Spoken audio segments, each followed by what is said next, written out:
sun being worshipped as a god is not for a joke. Massage is very good because it helps to recirculate and create a kind of circulation even after a hard day. I'm a learner for every small and big things in life. It's impossible for a person to know everything. The menstrual hygiene, which is so important. All these things can prevent the disease aspect of it. One has to be grounded to see that whatever is happening since ages. And we just cannot defy it in 1 decade of time. So the best time to be pregnant is, what will be the recommendation? If you ask me, 21 to 25 is the ideal. If you hate your life, if you hate your family, if you hate being at peace, then go become an obstetrician, because there's nothing which remains once you become an obstetrician.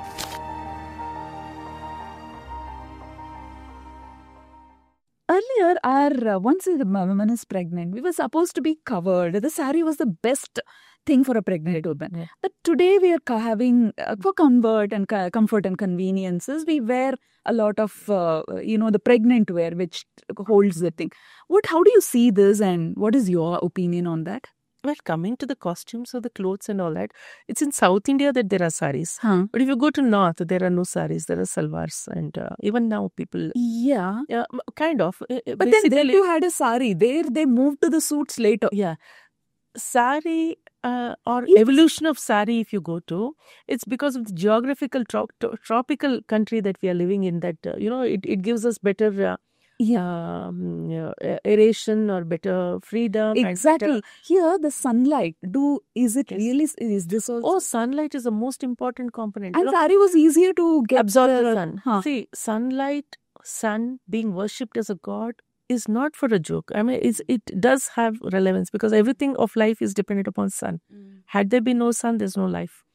And the vitamin D that we get from sun, very important. Very important. All through, not only for pregnancy, it's also in the teenage, it's also in the adolescent pregnancy, it's even in the menopause. Everywhere vitamin D is very, very important, even for infertility and even for certain diseases, it is being established as a cause of so many metabolic disease.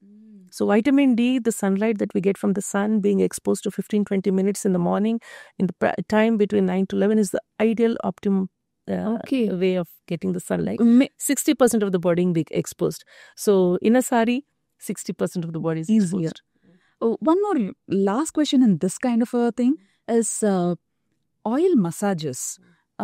Even during pregnancy and after pregnancy is what Indian tradition is all about. Does the modern medicine also support it?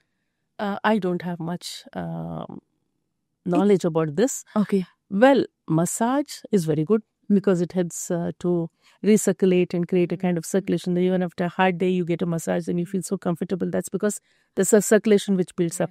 And then the oils which are used for massaging particularly, yes, because they kind of infuse the moisture, infuse the kind of nutrients which are necessary, and gives in a more kind of, lubrication for the massage as well. So I feel, there's no harm in getting it. Yes. And recently one of my friends, she said, apply castor oil to the feet when you're feeling very cold, and then it generates heat. I said, okay, wow. So it's something I learn each day. How do you see as a learned doctor and listening these small dadi ki nuskyan? This is like more like veet vaidyam mane madhu antara. So how do you see this? Do you become a science person there, or do you become... I am very open for any kind of suggestions, and I'm a learner at every stage of life. I'm a learner for every small and big things in life, every point of time. And I think that's how my expansion of knowledge or, openness for getting more things happens. And one has to be open. Not an individual can be complete in whatever they are. Constant learning makes us evolve better. Not only that, it's impossible for a person to know everything. You have to keep... That's so humble of you to say this at this stage. Two major things. One is disorder and another is disease. In women's health, what is considered disorder and what should we be careful of? And what are the diseases? It will come and go, you can treat it. That's a big subject by itself, considering the disorders and the diseases. Okay. Major what you see in life. See, if you categorize women in particular, two main concerns is she's designed for the femininity that she is, and she's designed for the fertility that she has to go through. And this is brought about by the ovaries. I love this topic of telling ovary, how it is important. We are what we are because of our ovaries. Beautiful. Yeah. Okay. Because the hormones that are generated from the ovaries gives the feminine structure to the body. Okay. It's only till the 5 weeks, it's a unisex. The embryo is unisex. Okay. Only in the absence of an enzyme which is particularly necessary to convert it into testosterone, that particular embryo becomes a male or a female. Okay. Okay. Yeah. So it's only the absence of that enzyme, Okay. which is needed to stop the formation of a testosterone, that embryo, which is unisex, becomes a male or a female. Until then, it's the same. And this again comes as a XY, XX is the presence of Y chromosome and X chromosome, which brings about all these things. So the reproductive system, which becomes the female under the influence of XX, is then when the ovaries are formed, the uterus is formed, the fallopian tubes, and you have the cervix, you have the vagina and things like that. But it's this ovary which is so important, which will secrete all the hormones, the estrogens, which gives the feminine structure in the form of, the skin, the hair, the body structure, the secondary sexual characters that we call like breast, and the feminine structure of what is described, the structure of the bones, the texture of the hair, which is much softer than the male. Yes. All these are because of the ovaries. And another important function of the ovary is the gametes which are released from there. The ova which are released from there.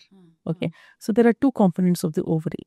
It's the endocrine and it's the fertility aspect of it. So from the endocrine is the estrogen, wherein the female form is attained, and it's this gametes, that is the oocyte, which is going to make her fertile. Fertile. Okay. Okay.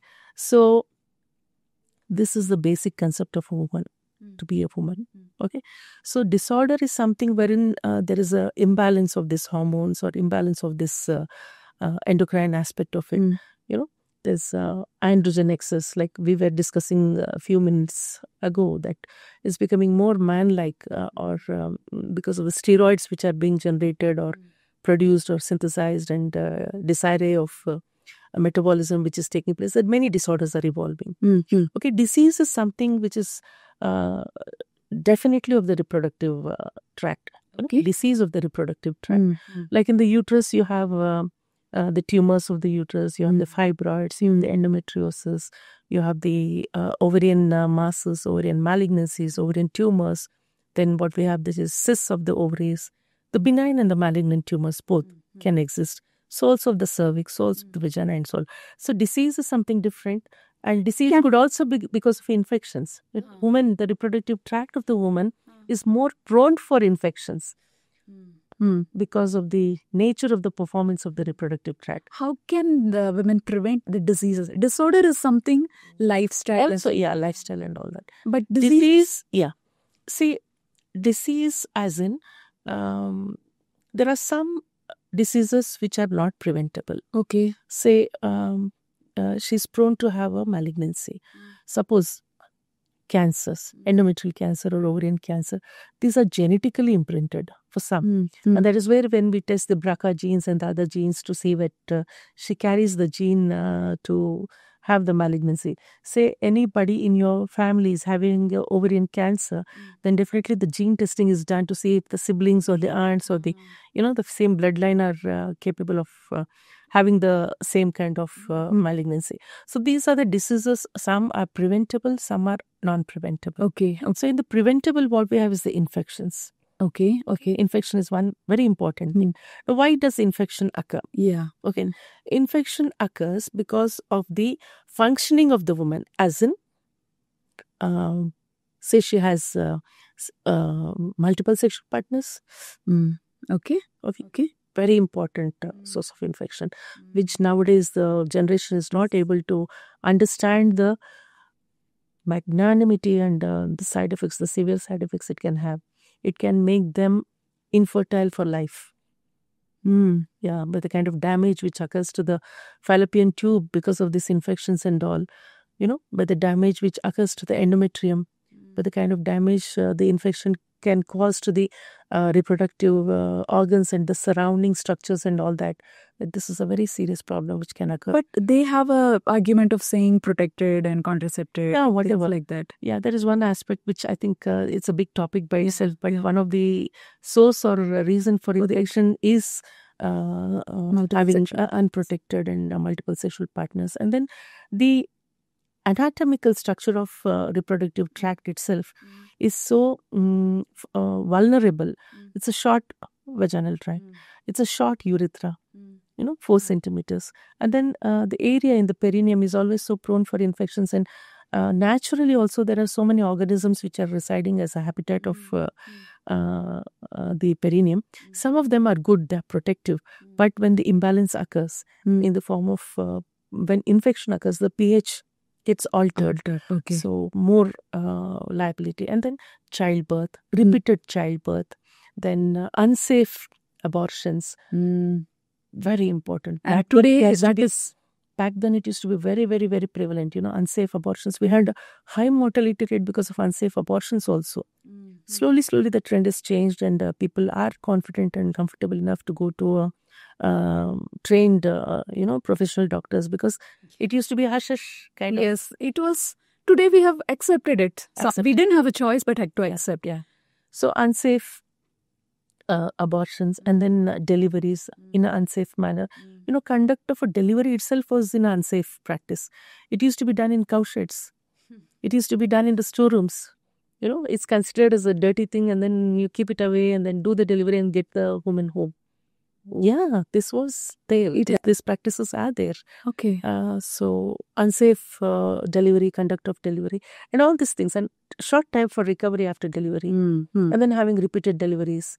And then the male partner having infections and infecting the woman repeatedly. So these are all the kind of things wherein the disease can be taken care of. Okay. By following good practices, by following safe practices, by avoiding the contaminated toilets, by sharing the public toilets or sharing the clothes which are infected, the underclothes or the towels, simple things. And the menstrual hygiene, which is so important. All these things can prevent the disease aspect of it. Okay. This is quickly I needed to know, menstrual cups, are they safe? There are two things about menstrual cup.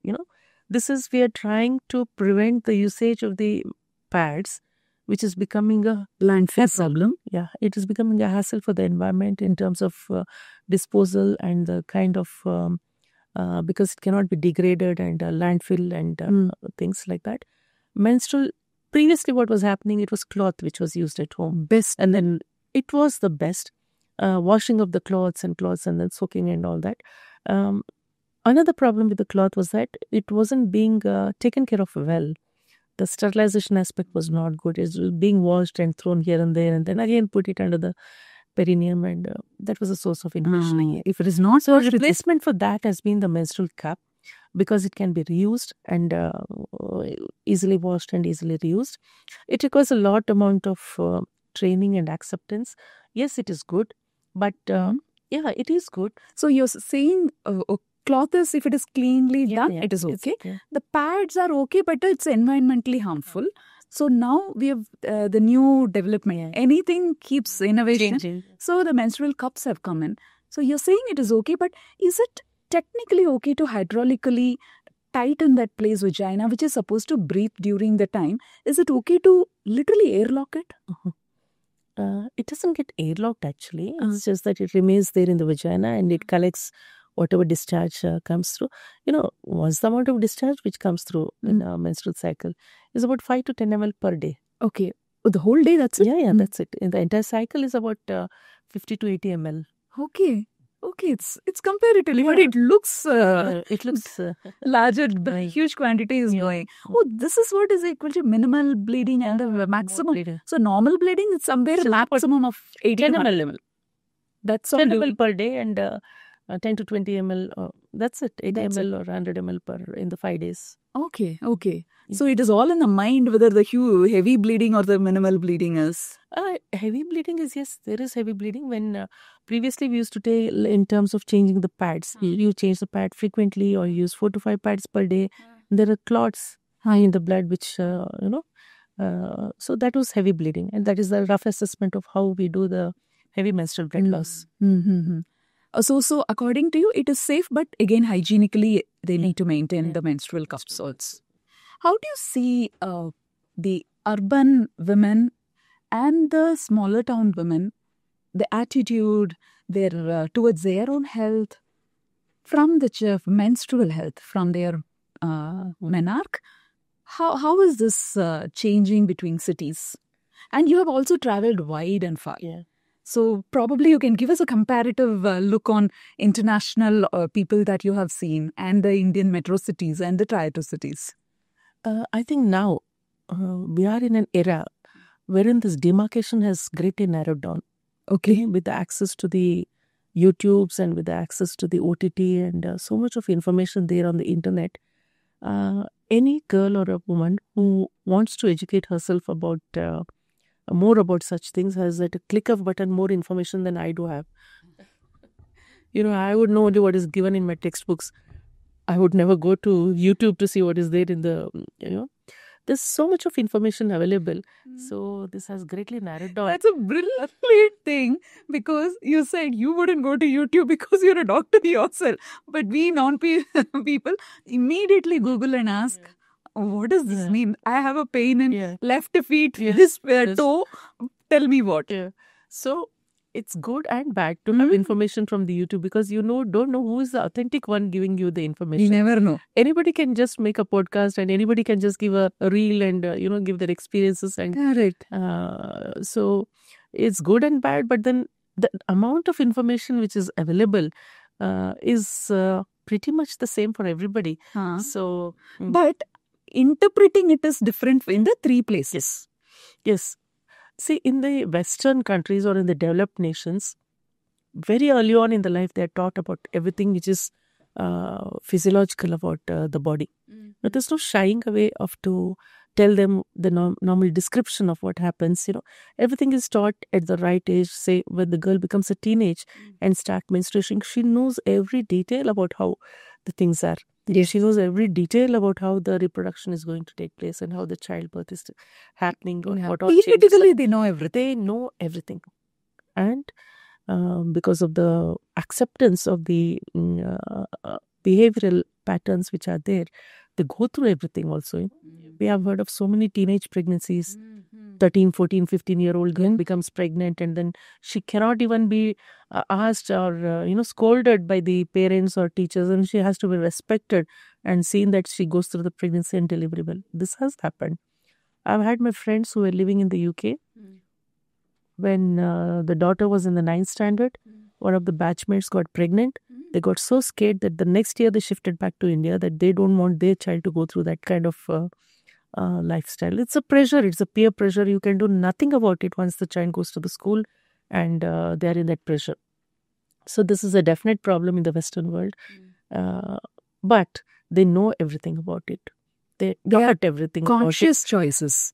Sometimes it's the failure of protection that they use and, unprotected ways of life. But once it happens, they're very skeptic about getting it terminated or this thing also. And not many healthcare systems in the world do so. Have you heard that, when Donald Trump, one of his issues was that he's going to remove the legal, make it legalized that abortion should be avoided. Yeah. Even in Ireland, we lost one doctor about 10 years back. Yes. Because they were not willing to do abortion for a dead fetus. Okay? Yeah. So such are the norms, sadly, that it is under legalization that when healthcare is provided, they have to authenticate and they have to be able to provide the evidence and support the decision that I have taken. It's not as in India when you go for the healthcare system in the Western world. Everything has to be through the proper channel and everything is documented. It is entered in the computer.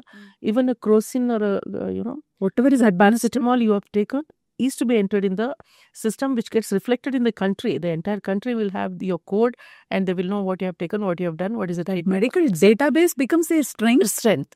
So, meaning to say that although there is a level of education, awareness, acceptance, practices, yes, they are more aware of what is happening with the body and the system and the reproduction, the menstrual cycle, the menstrual health, the pregnancy, everything is there.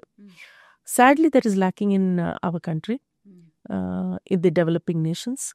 Even the menstrual hygiene is so bad and poor.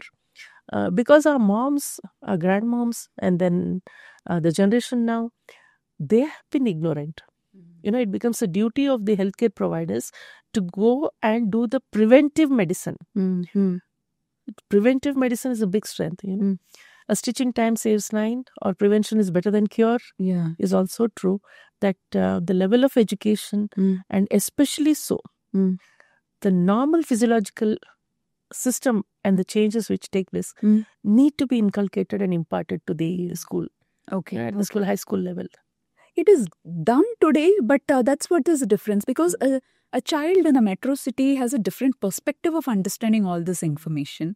But whereas in rural, where there is, in every places there are bold ones, there are wise ones, but the mass where the problems happens is when they don't perceive the information right. Correct. It takes a different tone of understanding what needs to be done during even the early sexual thing. Nowadays, they are like media has taught everything, and younger girls are exploring everything. Younger children, younger women, boys and girls are exploring.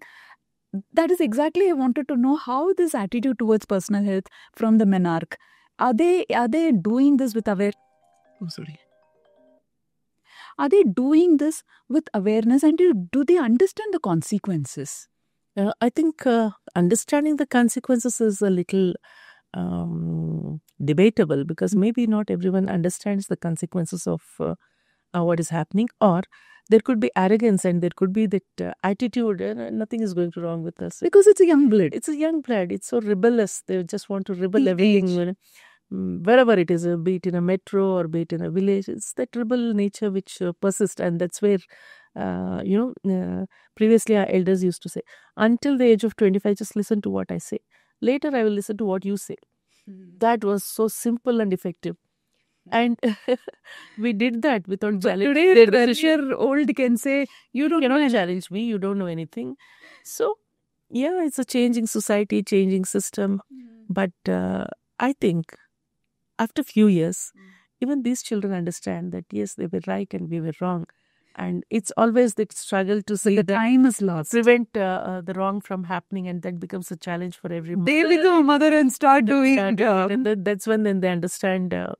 That's a testing period for the girls also, for the family also, for the mothers and for the caretakers, that they remain firm and inculcate the right values, come what may. This leads to the larger problem today. One is the PCOS and thing. That is a different lifestyle.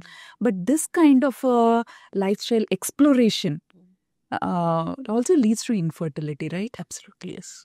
And you specialize. I have seen a couple of your videos and things where people are saying, for 8 years after marriage, they were trying and they didn't have a child. And after coming to you, how was it earlier and now, and how do they get treated? Well, if you, I think I mentioned the male factors and the female factors. Yes. Okay. The male factors are also on rise now. Yes. The same lifestyle disorders. Simple, like when the software started in a big way, and then there were these laptops. They called laptops because they're placed on the laps. And that itself was an important reason for decreased sperm count. The constant radiation from the laptop, which is placed on the labs, and then they're working on the system, was later proved that that is one of the important cause of radiation and reduction of the sperm count. Is it true that there are a large person has 0 sperm numbers? Yes, very much so. The smoking, the stress level, the fertilizers, the habits, and so much so that many men are now suffering with problems of counts. How are these people getting? But once they get into the marriage, and I think that the desire to have a child and to be parent, for both the genders, it becomes an equal vested interest. See, as you said, it's simple. Less indulgence in exploration, living a right life in the right way. is a solution to many problems that we are going through now. It's actually a prevention. That is the only solution. I think morality, basically, and the kind of drift which is occurring in the generation now. In 5 years, we call it as a generation change. Yes. Earlier it was 10, now it is 5. 5 years, 6 years, we call it as a generation change. Yes. And there's so much of change in each generation. The Gen X, the Gen Z, and Gen whatever. Alpha, now beta. Wherever the world is taking them now. And one has to be grounded to see that whatever is happening since ages. And we just cannot defy it in 1 decade of time. At the same time, today the world, the younger generations are seeing that as entertainment. Yeah. To a large extent. Earlier it was a sacred union. It was a muhurta fixed and it was all done. Always there were extremes that we don't have to. Extremities were very less percentage. Today, extremities have become, they see it as an entertainment, no? Yeah, whatever is the change in the mindset and in the ways that they're exposed to, and it's kind of maybe the trophy kind of feeling, done that and body count achieved and all that.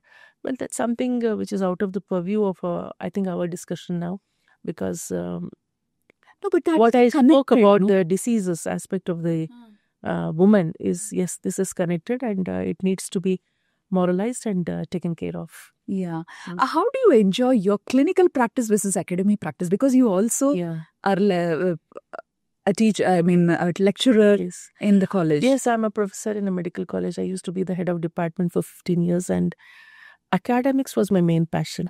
And that's how I started working in an institute which was destined to be a medical college. I joined that institute because they were going to have a medical college. And teaching is always my passion. Doctor basically means to teach. Okay. So I'm fortunate that I am able to treat and to teach. Beautiful. And see, we always say that we are in practice, Yes. So it's an evolving profession always. What was right 10 years back may be disproved today. Not that it was wrong back then, but then we are learning so many new things of the disease process itself. For example, when we talk of PCOD, which is the most highlighted thing nowadays, PCOD would be just a half paragraph in my textbook when I studied my MBBS. Now, PCOD, I have attended some 5 years back, 3 days conference, morning 8 to evening 6, totally on PCOD, all aspects of PCOD. And there are volumes of books written about PCOD, right from the genetic composition to metabolic changes, to the drugs, to the evolution, the effect they have on the metabolic syndromes, the effect they have on the fertility. So much of evolution which is taking place and new understandings and new developments which happen. So if I had remained restricted only to the practice, then I would be not doing justice to the knowledge that I gain and I share with patients. My quality of practice increases because of my academics. Okay. That is my strength. And I've been fortunate. The universe has blessed me that I'm able to balance both, because either of them will thrive usually. But somehow I've been able to do both arms of my profession well. Beautiful. Yeah. It complements what you practice and then coming back and teaching. Absolutely. Because when you're teaching, you are enlightening or you're educating yourself with the best and the newest and the latest. So if I have not updated my knowledge and my skills, then I would be doing injustice to whatever is happening. Right. Isn't it? Another field of yours is fetal medicine. Yes. Can you explain what fetal medicine is and what is the... Fetus in utero is no longer an unborn life. It's a life in itself wherein tremendous changes can be done, and you can shape that fetus as to how it is going to be as an adult or as an individual. You know that? So there's an entity called intrauterine growth restriction. Okay. Okay. And that occurs because of certain situations. Like there's hypertension in pregnancy, wherein the circulation to the mother is decreased, to the fetus is decreased. And because of the deprived circulation or the nutrients, the growth of the baby will restrict. Now, you know what? The intrauterine growth restricted baby at birth may appear normal. Mm. But this baby can have problems as late as 4th decade of life in the form of having osteoarthritis, in the form of having PCOD, in the form of having heart disease, which are the root cause was the fetus when it was in utero. Okay. So, It looks big shit to me. concept of feed the mother well, take care of her nutrition is so valuable, is so meaningful, because the adult origin of fetal disease is the concept. So if a 40-year-old or a 50-year-old is having an arthritis, the root cause might be the Might be. Maybe the genetic is one thing, Huh. or other things which have happened later on in life is other thing. Huh. But it could be a, could have been treated. oh yeah, in the sense, see, the whole idea of antenatal care, the whole perspective of taking care of a pregnant woman is to see that she is healthy and the baby is healthy, Okay. right? She is healthy, we can check. There are patterns. But Yeah. how is the baby? This is fetal medicine. Okay. So to check on to the baby, to monitor the baby, to supervise the development, mainly it is the ultrasound basis, to do the ultrasound examination of the fetus, to see that it's getting the right kind of growth and the development, and to identify and to detect at the appropriate time if there are any rectifiable causes. You know, just today we had a discussion in the conference about how the fetus at 4 months of pregnancy is how much? 14 weeks, 16 weeks, yes. hardly 300 grams or 400 grams by And weight. size of this? It would be just hardly about Your palm say 5, palm size. Huh. That's it. Huh. And if it is identified that this fetus is having a neural tube defect, spina bifida, they're doing surgeries in utero. Wow. Yes. Is it fiction or is it It is real? real. It is real. Final Bifida is surgery. being corrected when the fetus is in utero, and the baby goes on to term and then it's delivered. This is something which is happening Then elsewhere in they the will world. be healthy.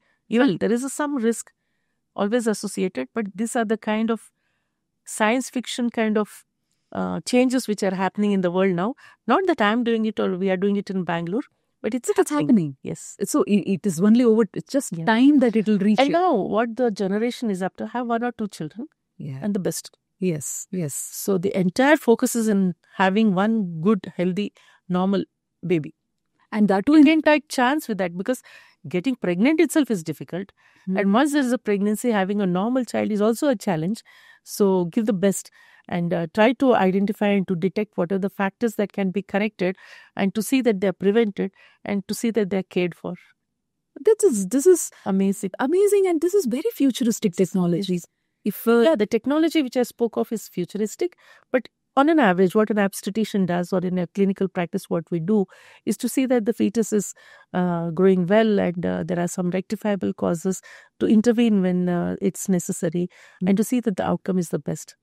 the sonology has become very critical, no? Yes.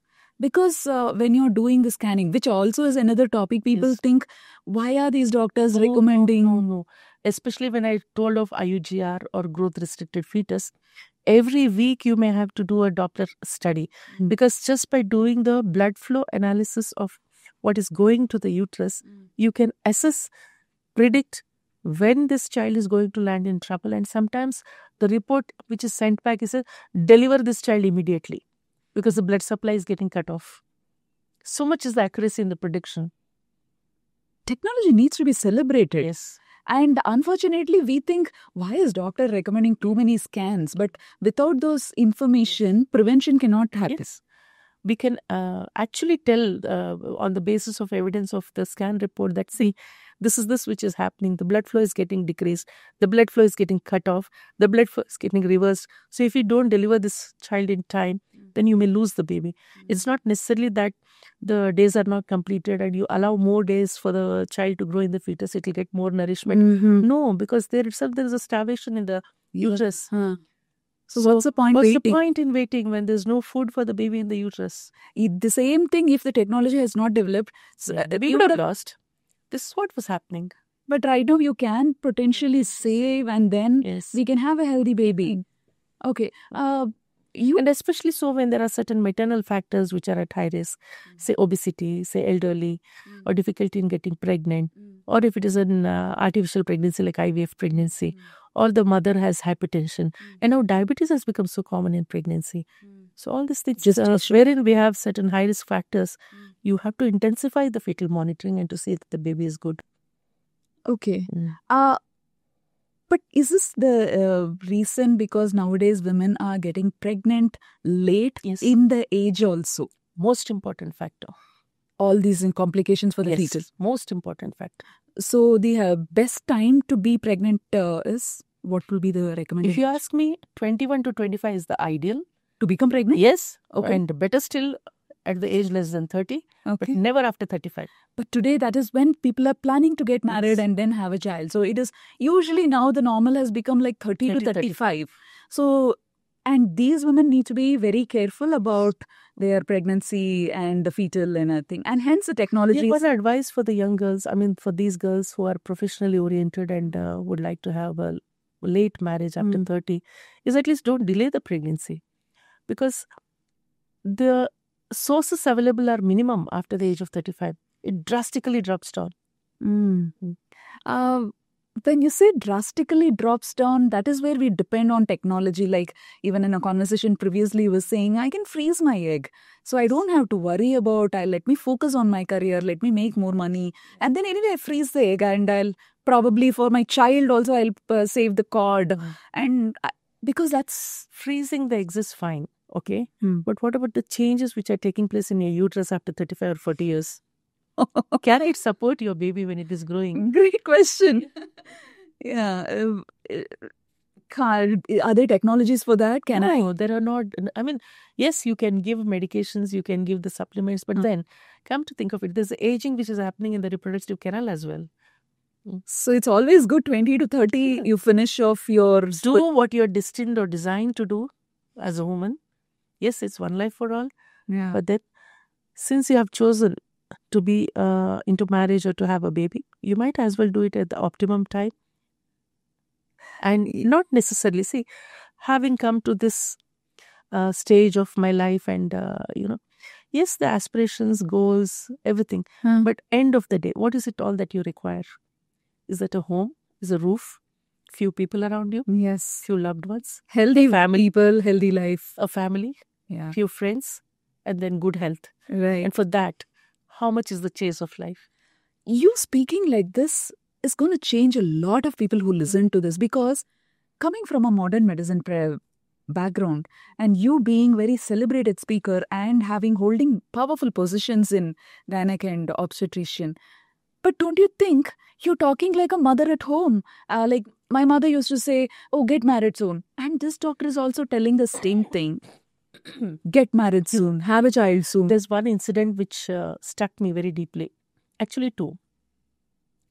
When my children were young and I was into the profession, I wanted to sit in a hospital a little away from home. Is when my mother said, fine, I'll take care of the food aspect of your children, but what about their education and the teachings? It hit me hard. It hit me hard, so hard, because in the beginning of practice, we have to spend most of the hours in the hospital. Yeah. And especially so as an obstetrician, you never know which time of the day or night you're going to be called to the hospital. Which is when I decided that I am going to have my hospital and a home in the same premises. Whatever the capacity, be it 2 beds or be it whatever. And that's how I designed my life around it. So that was one important trigger to me, that whatever you are out, the minute you come home, you have chosen to be a mother. There are children and there's a family. Your prime duty is for them as well. Yes. So that was one point. And then of late, I heard of this story of, the PepsiCo chief, Indra Nooyi. Yes. Yeah, she quotes one story. She says that the day I got CEO, I came home. I was so excited. And even before I put my car in the garage, my mother shouts out, go get milk. The milk is not there for your child. You are asking a CEO to get fresh milk? Yes. So, meaning to say, the basic principle is that you're a mother. And you're supposed to do what you have to do as a mother. And hence the argument, yes, I don't want my motherhood coming in way of my career. fine. But if you are happy with that, it's fine. Very conscious decision. You go adopt some children, you go adopt a dog or whatever. I'll have it after 30, 35. You have, but you have to face the consequences as well. That You makes be sense. conscious of it. Yes. And that has to be a conscious decision of what you're going to be responsible for your health, and not only your health. You're going to create a generation of society which are Do you really want to transfer all your negatives to and weak generation? weak generation is the most important. Yeah. Doctor, what is something people don't know about a gynecologist and obstetrician and you wish they all knew? Like one thing that you said, you might get calls anytime. What are the things that normal people should know about you? For one, they shouldn't take our presence and they shouldn't take our availability for granted. Doctor, at 10:30 in the night, I seem to be having this problem since afternoon. Could you give me some remedy? Well, since afternoon you have had that problem, please come to the clinic or take advice much before 11 o'clock in the night. Why did they even wait till 11? They do that, it's for granted. They just don't remember their ailments until their household work is done and the doctor is available. It's a friend or it's a family or somebody. And at that point of time, just make a call randomly. The phone number is given only for emergency. Okay? For something which is very dire necessity. But then it becomes a call that, can you help us? And then there's a call which comes, please, I want to get ultrasound scan done. Recommend that doctor to open his clinic and do my scan. No, please put your influence there at 12 o'clock in the night. So these are the things, taken for granted that, okay, we are paying the money, we can ask the doctor anything. It's not that, the doctor has a life by themselves. And second important thing, in India, what we forget is the work-life balance. As such, our lives as obstetrician are to the tune of the call of nature, any time of the day or night, right? So, in fact, there's a joke which circulates among us that if you hate your life, if you hate your family, if you hate all the functions or the rituals or the celebration, if you hate being at peace, then go become an obstetrician, because there's nothing which remains once you become an obstetrician. That's harsh. It's a fact. You sit for a puja in the morning on, say, Lakshmi Puja or, say, Gauri Ganesha. Then you get a call, you have to run because, see, all decked up. You have to. There's a mehndi in the hand, you have to go. There's a dye in your hair, you have to run. Because 9 months she has trusted you. And you need to be there. You need to be there. Yeah. So that's the part of life I think we get accustomed to, adjusted to, tune ourselves to, and then there's a lot of compromise which the family has to go through. Because every time you sound so busy, every time you sound so unavailable, and I feel, does that impact? It does impact, maybe at some time. And in this balance of guilt feeling, we tend up doing things, or we overdo certain things, compromising things. I couldn't be as strict and firm as my mother was. Because at times you tend to, give away. Okay, it's give okay. It to their thing because you were not available when probably they won a prize. You couldn't go because you had to be. No, I was very particular of such things. Of the important events in life, I made it a point that I'm there. But still, say for example, evening you want to sit and enjoy over a cup of tea. Maybe it's not available. You're not available until you have to wait for a weekend. But then come to think of it, most of the professions are such. Most of the people are such. Yeah. Even those who go to work in the shop are such. It's a kind of... So, actually, about 4 weeks ago, I was teaching the medical students, MBBS students, and then I took a hand count. I said, say you're provided with everything in life that you want. The food, shelter, luxury, your shopping, everything. Would you still like to work and would you still like to choose a profession? Tough question, no? Yeah. Because you are getting whatever you want and you ask for. Everybody said yes. Although we are provided with everything, we want still to work and be a professional. I said, why? I said, freedom. Freedom to live life, freedom to explore, freedom to do what you want. Yes. But... And also, through this work, you're bringing new lives, healthy, happy lives. Yeah, obstetrician is fine, but think of other professions. Oh, that is a debate. Yeah. But I think the amount of love and respect we had for the mother who stayed at home, cooked the meal from what was provided to her. The provisions also were brought. She didn't Yes. go to get the provisions or Yes. the things needed for the kitchen. Yet we loved her and respected her so much Yes. because she was available emotionally all the time. She was your Unconditionally, she was listening serving. board, punching bag, everything. She was Unconditionally, she was there all the time. And she was a source of your life, security, protection, everything. And I think that's the beautiful thing to do, no? As a mother. Yes. I think kind of will wrap thing where I would love to know your organization, the associations. What are your contribution? What are these association giving to the society? Good question. And what, as a commoner, what can I expect from these association and from the boards and leadership? So it's a lovely question that you have put up, because this is something which one has to do passionately. Now, why does one become a Rotarian? Or why does one become a Lion? Or why does someone go into an NGO to do a service? It's just sort of passion. There's no degree in that. There's no reward or award in that. And there's no any kind of extra what you can get out of life. See, I do have a heavy practice. I do have a job as a professor. I do have to take care as a mother, the family, and then the social responsibilities. And plus the hospital management. Hospital management, the religious commitments, everything. But still, why is it that I would like to be part of this association? Is that, see, there are certain aspects which you can do as a team, as a group, as an impact. Okay? And then you can collaborate with the government on certain projects. Like recently we took up the vaccination drive. Okay. So I went out to schools, the underprivileged schools, wherein the children couldn't afford even the school fees. It was run by an organization as a trust for the workers of the children of the laborers. So I got an opportunity to go there to give a talk, awareness talk, to tell them how the HPV virus and what are the effects of the virus, how does it cause cancer cervix, and how does it slowly grow, and then what is the remedy available for it in terms of vaccination. Okay, so such things are possible when you are in an association and you have the authenticity to reach out and to tell them. Government is there, they are doing that, but then you always know that there's a more impact factor when somebody is doing out of service-oriented goals. So with this association, one is the outreach programs, like I said. Like we can actively percolate into the remotest of the places of the country and the society where we are living and implement such activities to bring in more awareness. And then we have the technology. Okay, we can teach these ASHA workers that such and such things are there, and this is the technology available. You can reach out to us. If you have any queries, you ask us. We are a group of people who are able to give our expert advice when you need some queries. Okay. This is a parallel thing which goes on. Okay.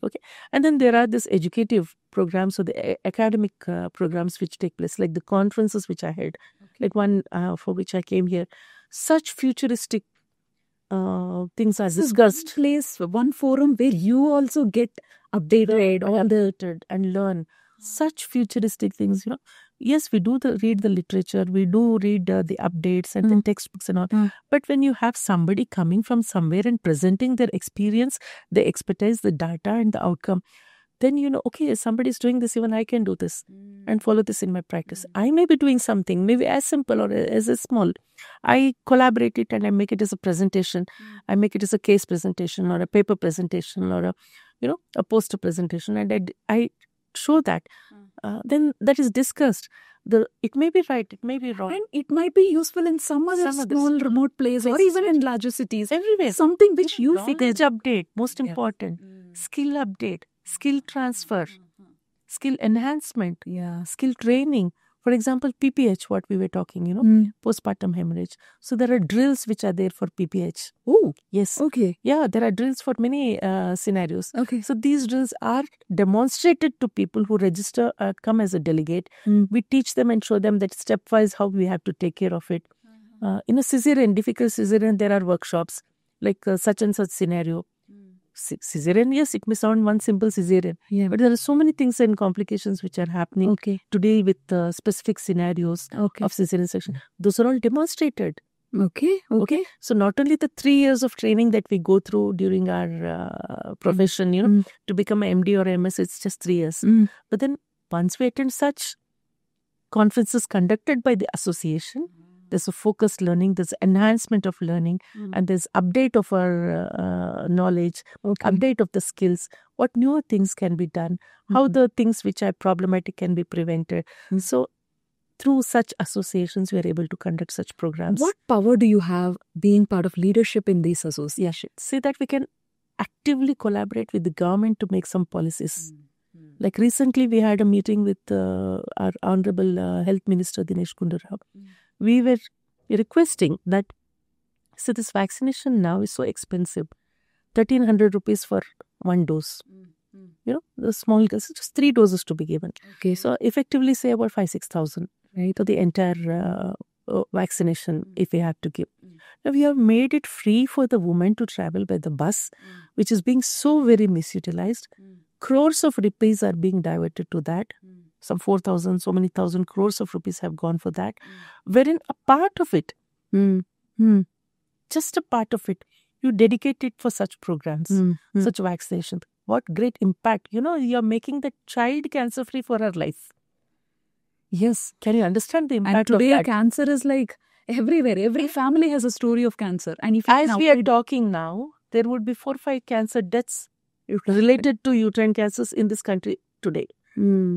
So you're giving a girl freedom from cancer. So this is being incorporated in many countries. Australia has become cancer free by giving this vaccination. Okay. America is giving vaccination to all the girls in the national programs. Okay. So like we have our DPT, polio, and we eradicated polio. We eradicated. Such can be done by cancer also.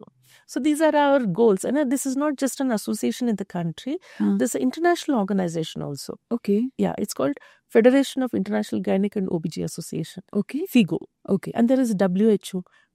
And representative from our country, like the FOXI that we call, the Federation of Obs and Gynec Society of India. The state bodies, Federation of the States becomes the national body, and from national, international representation. Right. And these are the international bodies who sit together to form the protocols, to form the treatment modalities, to form the internationally accepted staging, say, of cancers, to form the, the drugs which are given for certain disorders. Everything is discussed, formulated, accepted way is published, and that becomes available for all to see. Okay. So when you are in an association, you can do all this, and it has a representation for you, for your say, for your experience, for your thing, and at the same time, you're the connecting factor between the public and the private. Right. Correct. Right. So that you remain as the catalyst or the link between the two to do this. And not only that, in this association, there are some schemes and some social security projects which are done for the gynecologists also themselves. Oh, okay. Yeah. So something like, the retirement fund or the social security, or when there are litigations and all such things, there is a group of team of experts who are available there to give you the help. And the legal support. The legal support also. Okay. And then family support. Okay. If you enroll yourself into that social schemes, then your family also gets support. And then something like all these things, all multiple benefits which... So is it like every doctor, every gynec and all who will be part of this association? They need to enroll themselves. Okay, the fees. Okay. Be it annual or be it lifetime. Nowadays, it's only annual fees. Okay. So that annually you pay the fees and become the member of this association. And then you can choose your leader who is going to represent you. Okay. There are elections which are conducted as to who is going to be the president or who is going to be the secretary or who such. Yeah, like any other organization. Okay. But it's a very strong organization of 46,000 plus people in the country. Any such cases like the doctors had litigations for different reasons, and any such cases which association has? Yes. Okay. Many. Can you take one example for us? I wouldn't like to quote the situation thing, but many situations wherein the legal expertise has been given and the legal guidelines have been provided to the doctors who were suffering, and many people have been benefited by, there's a think tank. There's a think tank which is there to help and guide you as to do what is right, and only when you show the strength and the power. So nowadays you must have heard that there's a mob standing outside the hospital and the doctors were all shattered, broken, and everything, and so much of damage to the hands that provide the care and all those things. No doctor does it deliberately. That's for sure. Any mishap which occurs, either I heard that nowadays there are groups which are running as a business to reach out to the doctor to create the problem, and they have a system of everywhere, kind of thing. So when we are in this organization and there's this legal protection, it gives you protection, it gives you guidance, it gives you the help, it gives you the resources and such things. And in a state where a group of people decided to have not to go to the hospitals for delivery, and they wanted to have home birth, or that is where these associations go create awareness how it is unsafe and all these things. Okay. And then through association we have these programs conducted for the nurses also, midwives also, because they are the primary contact between the doctor and the patient. Yes. So to train the nurses is also one of the aspect of the that's beautiful. That's one link. In one of the future conversations, we're going to have a nurse who's very experienced. But that's a beautiful link where doctors rarely mention about the nurses and how the much. And we had this beautiful concept of midwives who were there before. Yes, Dai is what we used to call midwives. They're actually such important components, actually, if you think of and speak of, because no doctor can be available 24 hours by the side of the mother who is in labor. Whereas if a trained dai or a trained midwife or a trained nurse is specifically trained, after they do their nursing course for 2 years, again they have a program to teach them more, a certification course on these areas in delivery, in midwives. So this is also done with the government actually. No, it is taken up in government also. Okay. But we in this association also are trying to teach the nurses. There are classes conducted and things. Yeah, they are your soldiers. Basically, without them, nothing moves that faster. So it is like even the quality of care improves. Okay. Yeah. When you train them. Yes. See, because when a patient is in labor, you need to check her blood pressure every half an hourly, every 1 hourly. You need to check the fetal heart sounds every half an hourly, 1 hourly. If that nurse who's attending, she knows exactly when to intervene and how to detect what is abnormal. And how to keep the doctor and when to keep the doctor informed. And what to do in a state of emergency. Like it may take for the doctor half an hour to reach the place. And it's by then, what to do. Yeah.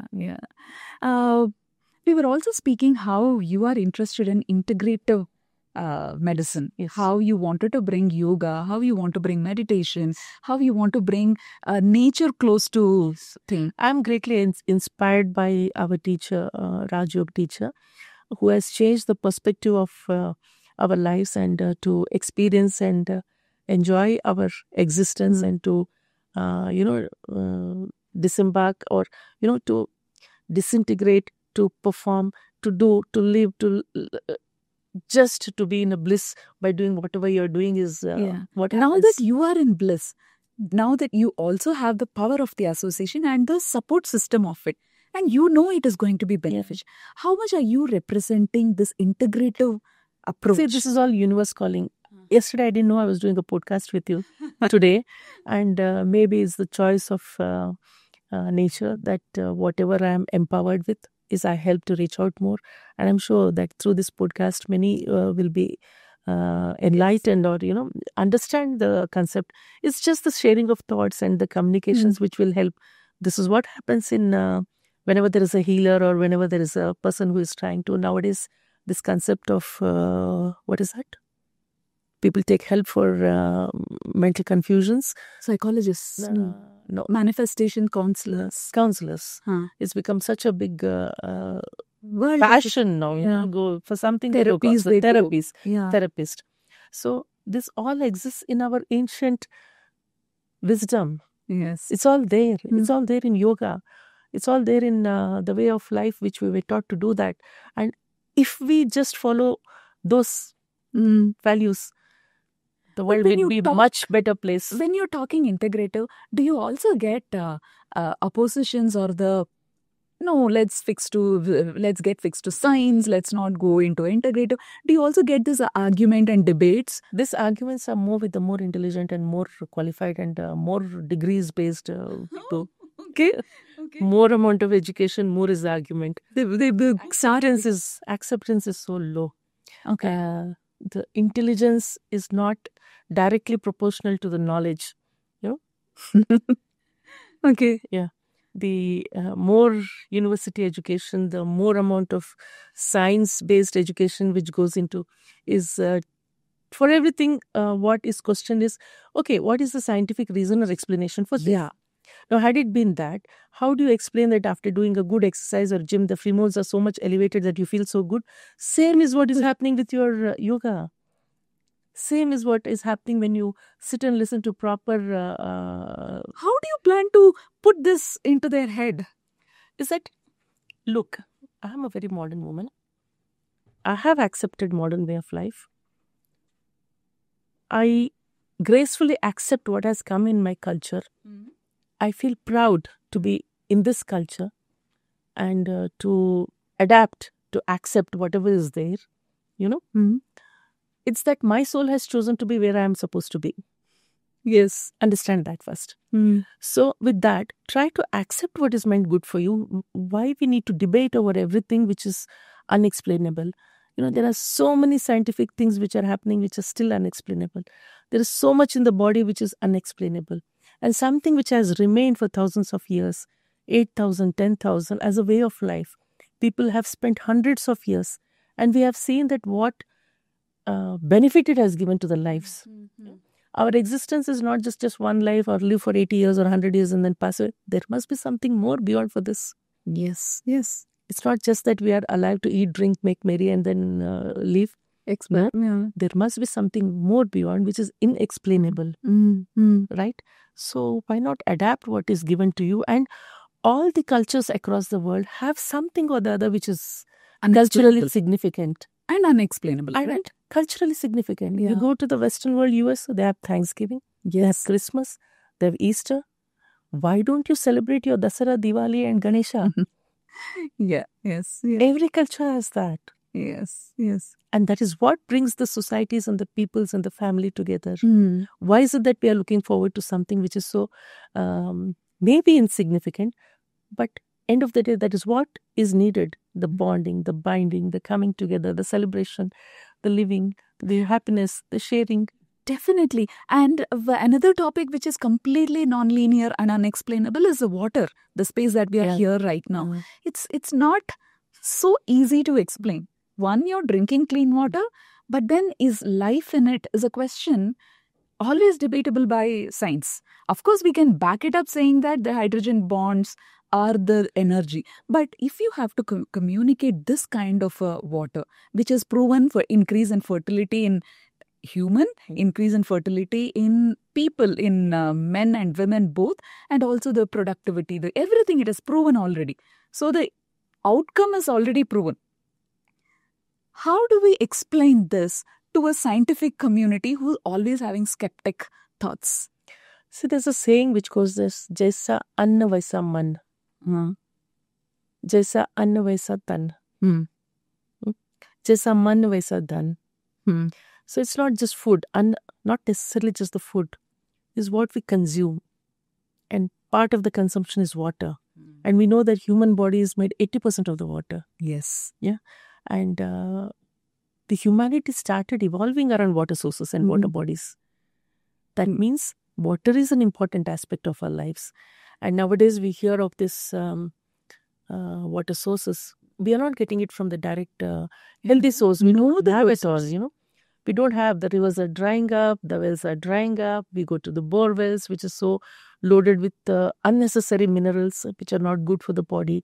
And then for which all this osmosis and mineral water system and all evolved. Yes. They started marketing it as Himalayan water.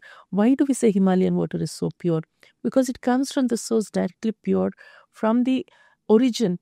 And without any contamination, it just comes flowing. Just physical. And there are studies which show that the source of water at the origin, say for example the Ganga, at the source of origin, Gangotri. in Gangotri, is so pure, and the same water which comes down and merges with the sea near the Bengal is so different. So definitely the water generates some amount of energy along with the flow, along with the contamination, along with the things which are going into the water.